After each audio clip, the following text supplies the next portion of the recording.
Bueno, hola, buenos días. Primero agradecer la invitación a Ana y a toda la organización y también un honor para mí estar aquí con todos vosotros.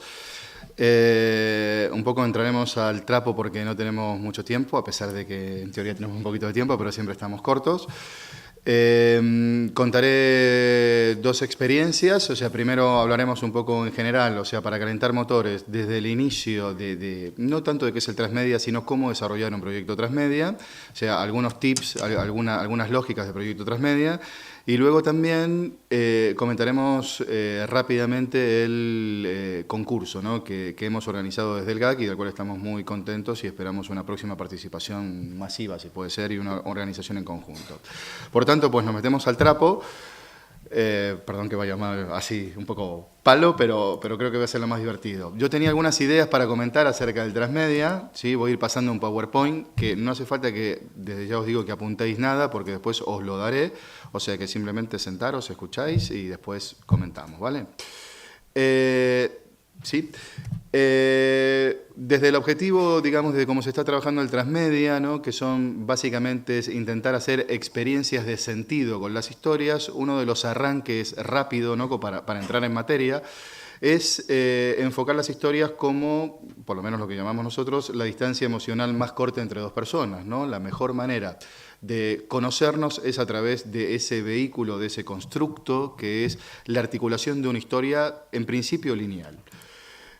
Una historia nos vincula, ¿sí? entre personas, por tanto, basándonos en esta relación monomedial o unilateral, luego veremos cómo se comienza a transmediar en diferentes plataformas. Las historias monomedio, que todos conocemos y que todos hemos escrito, y de algún modo es lo que nos une a nosotros aquí, siempre cuentan con un protagonista, claro, o sea, con un personaje, con un universo y espacio en tensión con ese personaje, ¿sí? No sé si se alcanza a ver bien, ¿sí, no? ¿Sí? Vale, voy tirando.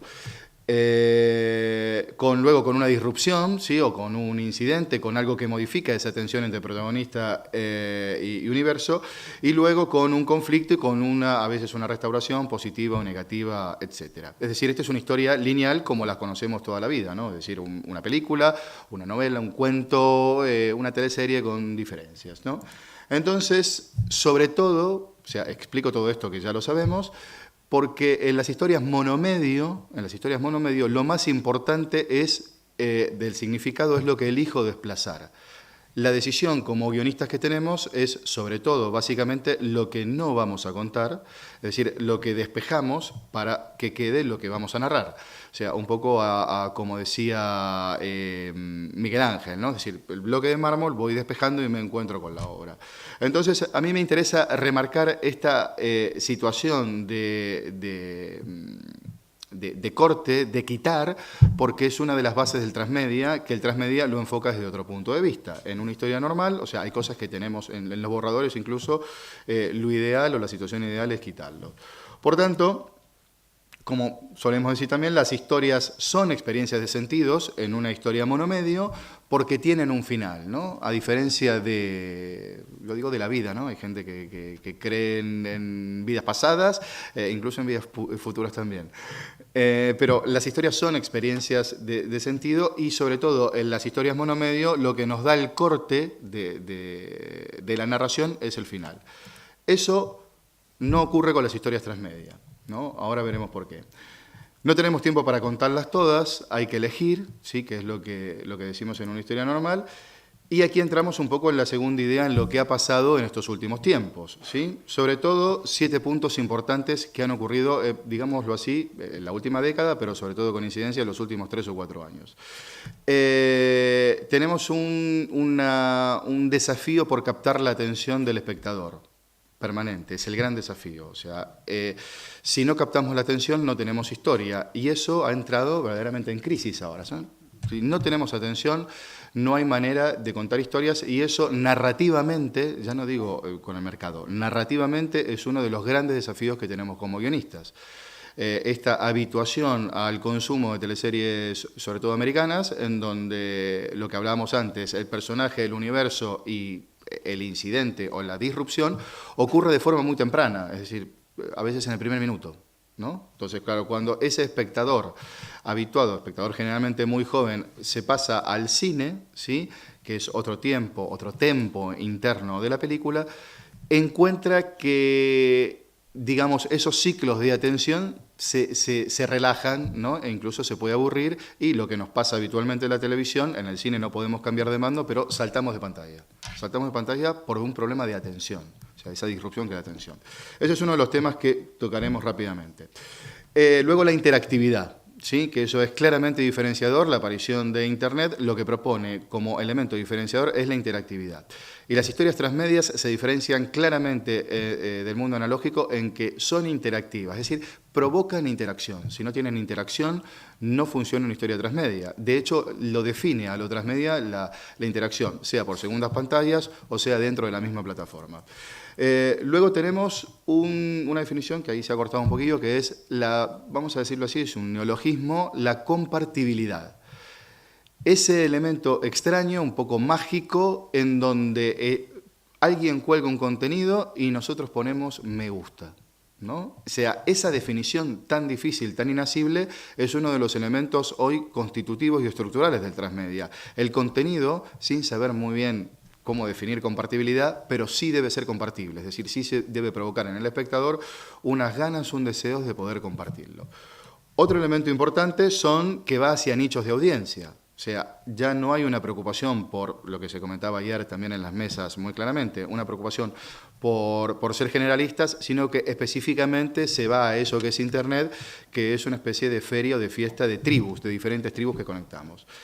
Luego, otro elemento importante de los últimos tiempos es la hibridación. Es muy importante en el transmedia la hibridación. Es decir, si nosotros logramos hibridar desde géneros a estructuras, tendremos proyectos que puedan hacer un recorrido de atención y que puedan tener compartibilidad. Otro tema importante también es la colaboración, es decir, son estructuras de contenido abiertas en donde el usuario, al menos en teoría, tiene diferentes niveles de intervención y que puede colaborar para desarrollar, sea tramas principales o diferentes tramas según los proyectos. Y por último, algo que sí también es claramente diferenciador del transmedia es la geolocalización. Que esto es un elemento, la movilidad de la historia, es decir, puedo consumir la historia a través del tablet, ¿sí? O como mismo estamos chateando y demás, y es un elemento que sí cada vez más va a intervenir en los puntos narrativos de una historia, es decir, dónde estoy yo consumiendo esa historia va a ser una variable importante, cosa que hasta ahora no lo era, porque siempre estaba en mi casa o en el living viendo la pantalla. Entonces la geolocalización es un punto importante. Esta segunda idea, digamos, nos lleva a que, a pesar de todo esto, sin embargo, una historia continúa siendo la distancia emocional más corta, es decir, necesitamos historias para narrarnos, para contarnos, así como, por ejemplo, Ana ha contado una microhistoria de quién era yo y tal. Por tanto, las obras, voy rápido, las obras, que lo tendréis esto luego colgado, las obras monomedio tienen una estructura de trabajar con la expectativa del espectador, es decir, son obras previsibles, ¿sí? Alguien, digo yo, tose en el primer acto y se muere de tisis en el último acto, es decir, el espectador tiene un paradigma prevé lo que va a haber y juega, ¿no? Son necesarias, yo te lo dije, yo sabía que se iba a morir, etcétera, etcétera. Las obras previsibles son las clásicas, ¿no? El canon clásico. Tenemos obras vanguardistas que no trabajan la expectativa, ¿sí? Alguien tose en la primera, digo yo, en el primer acto, en los primeros 10 minutos, pero luego se enamora, luego estudia medicina, se cura y se va de viaje, ¿no? Y la historia sigue, ¿no? Es un poco las obras vanguardistas. Y luego tenemos las obras transmedia que mezclan la expectativa, que esto sí me interesa como idea, la expectativa con la imprevisión en diferentes plataformas. Es decir, cogen lo que es diferentes elementos para transmediar diferentes elementos, que es uno de los tips o puntos que yo quería tocar aquí de estos proyectos transmedia. Tercera idea es claramente que nuestra realidad ha cambiado, ¿sí? Aunque tenemos las mismas necesidades, y aquí me he currado, no sin esmero, una comparativa en la pirámide de Maslow, ¿no? La manida y remanida pirámide de Maslow, haciendo una pirámide de Maslow 3.0 3.0 de qué características debe tener un proyecto transmedia, ¿sí? O tiene un proyecto transmedia. Para no ahondar, ¿no? Porque es bastante larga, que la tendréis, es muy guapa y la tendréis. Básicamente hay unos elementos clave que hoy tienen los proyectos transmedia y es eso que decíamos, esas necesidades fisiológicas que comentaba Maslow, hoy están por esas necesidades de calidad, ¿no? Y de que sobre todo el proyecto sea multiplataforma. Si yo recibo un proyecto que no es multiplataforma, como espectador me salgo a los 3 segundos, ¿no? Cualquiera que tenga niños, aquí saben que los niños manejan de forma natural en en media hora aprenden a manejar un iPad, ¿sí? Y si... es increíble. En menos. En menos, ¿eh? Que sí, o sea, y manejan iPad. De hecho, también, la meva nineta también, cuando, o sea, mira la tele, y lo comentaba con Julio, se acerca a la tele y quiere pasar la tele. Quiere pasar la tele y dice algo que es muy real, dice, la tele no va. Y es verdad, la tele no va. O sea, es interesante el tema porque no va el mundo que ella tiene previsto con la tecnología que hay. Por tanto, si la tecnología fuera, podría mover el muro y yo creo que por ahí va, porque la cabeza va más adelante que la realidad. Luego, un tema de seguridad, hay elementos de seguridad que a veces en los proyectos transmedias, cuando se incorporan usuarios, como LinkedIn, como PayPal, como métodos de pago que nos transmiten seguridad y estarían representados en esta capa de proyecto transmedia. Luego la sociabilización, o sea, esto que decía Maslow, el afecto, el pertenecer a un grupo. Evidentemente es así, las cosas que nos gustan tendemos a compartirlas, ¿no? También las que no nos gustan, pero hay elementos que son muy inasibles y son lo que la publicidad también se devana los sesos por intentar intervenir para ver cuáles son esas variables que se están compartiendo, ¿no? Pero la compartibilidad y la sociabilización es un hecho comprobado y cierto y hoy mismo, en este mismo evento, seguramente se está tuiteando lo que digo y se está compartiendo lo que digo en este mismo momento.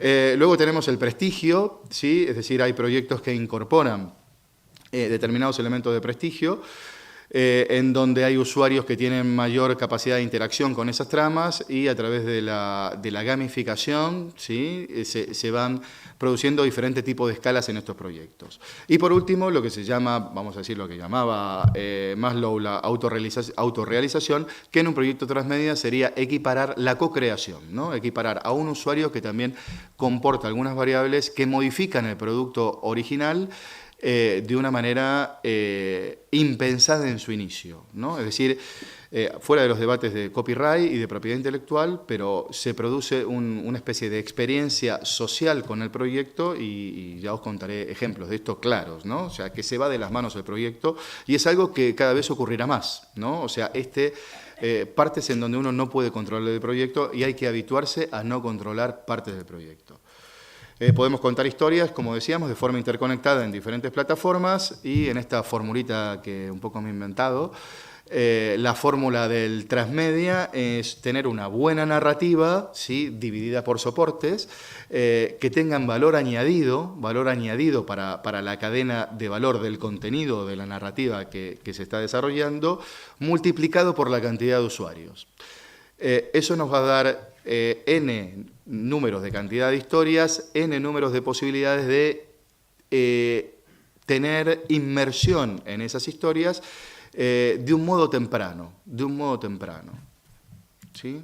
Voy rápido. Esta es una broma que hago siempre para que nos aflojemos, como vengo muy rápido para que nos aflojemos, porque define, ya lo conocéis seguramente, esto está por internet, pero bueno, lo he adaptado un poco, ¿no? O sea, un poco cómo nos ven nuestros amigos, cómo me ve mi madre, que eso es totalmente real, ¿sí? Como una pandilla a veces de beodos, cómo me ve la sociedad, o sea, la sociedad también es interesante porque nos ve y en el tú a tú nos cree a veces, y con razón, muy relevantes dentro del proceso, pero luego eso no se verifica en el día a día contractual. Cómo me ven los productores muchas veces, no siempre, pero muchas veces, ¿no? Como alguien que tiene que cumplir determinados horarios y escribir, cueste lo que cueste. Cómo me veo yo, ¿no? Una especie de Einstein que está montándolos y un poco, yo ponía este slide porque es qué es lo que hago realmente, que es encajar un cubo de Rubik, sobre todo el guionista transmedia, en donde hay diferentes variables, el contenido en sí mismo y también diferentes puntas para que los diferentes departamentos de producción, y que después Julio nos explicará a nivel de branded content también, se pueda atraer a diferentes polos de financiación, ¿no? De los proyectos. Me lo paso esto, lo veréis también para que no nos... Más adelante. Entonces me interesa a mí esta definición de un guionista transmedia. Organiza el caos de contenidos para cada plataforma en una narrativa cohesionada y sobre todo sabe trabajar en equipo. Así que son dos claros perfiles del guionista actual. Si no sabe trabajar en equipo, es más, subrayaré ese, ¿no? Si no sabe trabajar en equipo, no puede ser un guionista transmedia, porque no todos tienen, o sea, no todos necesariamente ni tenemos que saber ni de programación, ni de web, ni de cuáles son las diferentes variables de cada una de las plataformas, pero sí sabemos, sí debemos saber pedirle a esos profesionales la forma de poder sacar adelante los proyectos. En este sentido, yo hago rápidamente, dejo una esperanza de que yo creo que es una gran oportunidad para nosotros los guionistas de convertirnos, de crecer en un organigrama dentro de una productora para transformarnos en arquitectos de historias y no a veces en lo que los productores o la industria llama meros guionistas, ¿no? Sino un poco intentar crecer. Esto de ser un poco productor ejecutivo o aunque sea dentro de la arquitectura narrativa, decir, bueno, es que yo conozco la historia y conozco los elementos para poder trabajar con diferentes plataformas para llevar a cabo la historia. Voy tirando, esto lo he pillado de un programa que hacen de la Fundación ABA de Andalucía, de un programa que es Ocupatic, que habla de los nuevos perfiles y define el nuevo perfil de guionista. Simplemente, después lo veréis y lo podréis ver en detalle, pero me parece interesante porque hay nuevas capacidades de esos guionistas. Hola. Vale, ¿se escribe diferente para cada plataforma? Voy rápido porque miro la hora. ¿Se escribe diferente para cada plataforma? Sí, hay sistemas cerrados como lo que es el cine, es un sistema cerrado, trabajas durante un año, estrenas la película, ese día te estrenaron Terminator 8 y bueno, se acabó ¿no? O sea, no has tenido contacto con la gente ni sabes. En un sistema abierto, como la teleserie mismo, la teleserie tradicional, tienes una interacción. Donde vas teniendo un feedback, a veces con un error de paralaje de 4 semanas o 5 semanas, hasta que te sacan del aire o sigues en el aire. En el proyecto Transmedia, lo genial es que tú puedes arrancar, o sea, podéis arrancar un proyecto Transmedia este fin de semana, probar si se genera una pequeña comunidad con ese proyecto, ¿sí? Y luego empezar a escalar y evolucionar ese proyecto. O sea, eso es lo interesante del proyecto Transmedia, que llama a la acción inmediata y que tenemos las herramientas para comenzar ya. Mismo como el proyecto que comentabais ayer los compañeros que estuvieron en Estados Unidos. Arranca la web, sale el libro, pues estamos ya montándolo y estamos probando el mercado de forma inmediata, que eso interesa sobre todo mucho a la publicidad. Voy tirando para no centrarme tanto en temas conceptuales. Aquí tengo varios ejemplos, no los mencionaré a todos, después entraréis aquí a la ponencia y podréis clicarlos y ver la definición de cada uno, pero mencionaré uno que creo que lo tengo aquí, sí, se llama Malvinas 30 años, que es un proyecto muy sui generis del 2012, ¿no? Que por supuesto me afecta directamente, y es muy simple y se ha provocado eso que comentábamos en la pirámide de Maslow, la interacción del usuario. Está aquí, Malvinas 30, de Álvaro Lizzi, ¿no? Que es amigo también. El proyecto es muy simple. Después de 30 años de Argentina haber perdido la guerra de Malvinas, pues, es indistinto eso, se celebran esos 30 años de perdida la guerra, se conmemoran, no se celebran, no hay nada que celebrar, justamente. Y se empieza a tuitear, se inventa este chico un personaje ficticio que va a la guerra y tuitea el día a día con un personaje, con un soldado en Malvinas que está en la guerra, tuitea el día a día de ese soldado, ¿no? Entonces dice, bueno, un proyecto interesante, vas tuiteando, se hace un seguimiento de tweet, vale. Y ocurre aquí el milagro y lo inesperado. Un soldado real, ¿sí? Se conecta por Twitter, incluso no sabe tuitear, se conecta y empieza a tuitear soldado real con el soldado ficticio y le empieza a indicar a ese soldado qué pasos debe seguir para no morir en la guerra, que son los que él siguió. Se produce un susto en el creador, porque esto explota en las redes y la gente empieza a intervenir y ese soldado real con un personaje ficticio empieza a intervenir, ¿sí? Y lo guía a ese soldado para llevarlo a buen puerto, para rescatarlo, para que no muera en la guerra. Esto explota, o sea, solo en Twitter explota, o sea, como historia, como storytelling, explota en las redes. Este proyecto se hace famoso y la televisión viene a buscarlo. Imagínate, hay que hacer la teleserie de esto, ¿no? O sea, hay que ir inmediatamente. Ese es un ejemplo de cómo, desde el punto de vista periodístico y creativo, el transmedia tiene una gran oportunidad, y yo creo que como creadores de contenido, a nosotros no nos debe importar cómo se llama el medio para poder contar una historia. Voy rápido, 5 minutos. O sea, quería llegar aquí, no comento ningún proyecto, algunos son muy conocidos, Luke Blice, Robert Platten, etcétera, etcétera, etcétera.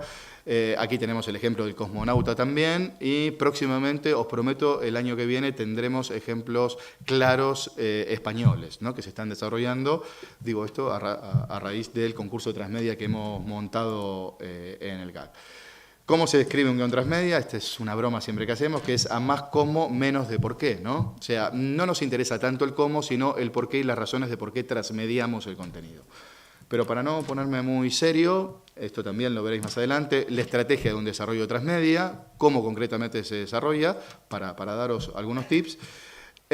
Y algunas recomendaciones, tampoco lo veremos porque no tenemos tiempo, pero sí 2 aspectos que sí veremos, que es algo que me gusta, que es pensar siempre en personajes oxímoron, ¿sí? Que es algo que me encanta, es decir, estos personajes en donde, digamos, su parte sustantiva de algún modo es adjetivada por su opuesto, ¿sí? Lo que es un tropo, es una figura retórica, esto de nieve oscura, ¿sí? O de noche clara, o político no corrupto, por ejemplo.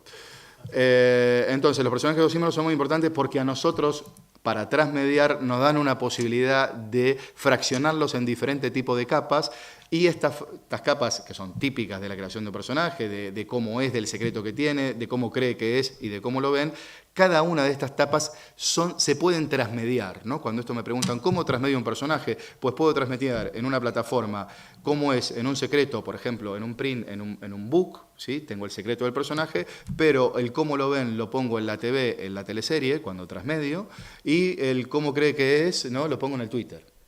Entonces trabajo el personaje por capas y voy trabajando en plataformas. Digo porque a veces hablamos mucho de transmedia y no especificamos cómo lo hago como escritor, ¿no? ¿Cómo lo trabajo? ¿Sí? Vale, tiro esto también, que me gusta, que los personajes, incluso los nodos de creación de saltos entre plataformas, por lo menos a mí me gusta decir que hay que trabajar siempre con elecciones del personaje, ¿no? Que, como en la vida, la única elección posible siempre es entre lo malo y lo peor, ¿no? A veces elegimos lo peor, a veces elegimos lo malo. Es la verdadera elección que tenemos permanentemente. Esas elecciones pueden ser las bifurcaciones de los nodos también para saltar de plataforma en plataforma. Pero no me quiero poner muy técnico. Sobre todo, lo más importante es tener en cuenta que cuando escribimos transmedia, y también teleseries, ¿no? Siempre estamos pendientes de 15 segundos, ¿no? Cuánto falta para ese próximo clic, o sea, cuándo nos van a abandonar, y nosotros tenemos que intentar, como digo yo, aplicar la segunda ley de termodinámica a lo que es la narrativa, ¿no? Es decir, cuando tú pones una taza, ¿no? Por la segunda ley de termodinámica, que todo tiende a un equilibrio, la taza se enfría, ¿verdad? O sea, una taza de café se va enfriando con el tiempo, ¿no? Con la atención ocurre lo mismo, ¿no? O sea, tú estás hablando como ahora y de repente, o sea, una forma de crear atención, ¿sí?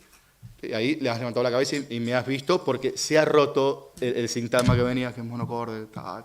Entonces hay que crear y saltar. Muy bien, no hablaremos de más, esto lo tendréis. Ese estimular la atención es para nosotros muy importante a nivel de la creación. Incluso también, para dar otro tip, que aquí tendréis varios, incluso tenéis aquí un bonus track de tips, también. La hibridación de los géneros también puede transmediarse. Es una variable que muchas veces no se utiliza, pero puede transmediarse. O sea, como hablábamos de hibridación de géneros, podemos tener un género principal, que esto es que hemos recibido proyectos así, que trabaja el thriller, por ejemplo, en la televisión, pero que trabaja el humor en un género secundario y que lo va variando el género ¿sí? El género por plataforma, o sea, que flipas, ¿no? O sea, es una cosa interesante de trabajar, que es algo que generalmente no se transmedia, a veces se transmedia solo mera información y no los géneros. Hay diferentes modos de controlar los nodos narrativos, no nos meteremos, aquí yo tengo muchos ejemplos de cómo controlar los eventos y los diferentes elementos que tiene un proyecto transmedia. Aquí tenemos un ejemplo concreto, que ya lo conocéis, que es del Cosmonauta, cómo, sobre todo en el software que estamos utilizando en la actualidad, o el Celtics o el Final Draft, hay problemas para incorporarlo de las diferentes pantallas, aunque debo deciros también, ¿no? Yo que también soy un forofo del software y trabajar con software totalmente, ya hay un nuevo software, ¿sí? No puedo hacerle publicidad porque no tengo nada que ver, que lo ha inventado Robert Pratten, que sí trabaja los proyectos y diseña los proyectos transmedia. Increíble, lo trabaja por nodos, por geolocalización, es una especie de dramática como el software americano, pero para transmedia, que es increíble. Está en beta, pero es interesante. Quiero decir que pasado mañana ya va a estar este software y ya no tendremos excusa para decir cómo hago aquí para montar todo esto, cómo lo veo, cómo hago el zoom out y veo todo el proyecto y tal. Vale, muy bien, un bonus track que os lo dejo, 12 reglas para el storytelling según Pixar, modificadas que son muy importantes para tener en cuenta. Y este ejemplo de que hay un solo riesgo, no arriesgar. Respiro, voy rápido, un minuto más y explico, si lo encuentro aquí, decíamos, seguramente no lo encontraré, lo teníamos por aquí, ¿verdad? ¿Cómo era que me había dicho aquí el compañero? Sabía que no lo iba a encontrar, ¿eh? Aquí, básicamente. Explico esto que hemos montado una iniciativa del GAC, o sea, nosotros pensamos en el GAC que teníamos que hacer una acción concreta con nuestros socios y con la gente y para toda España, y nos inventamos, nos sacamos de la chistera el primer concurso de guión de proyecto transmedia de España. Lo comento rápidamente, un minuto, porque es un poquito de storytelling de cómo montar acciones con 2 duros, ¿no? Que esto fue el tema.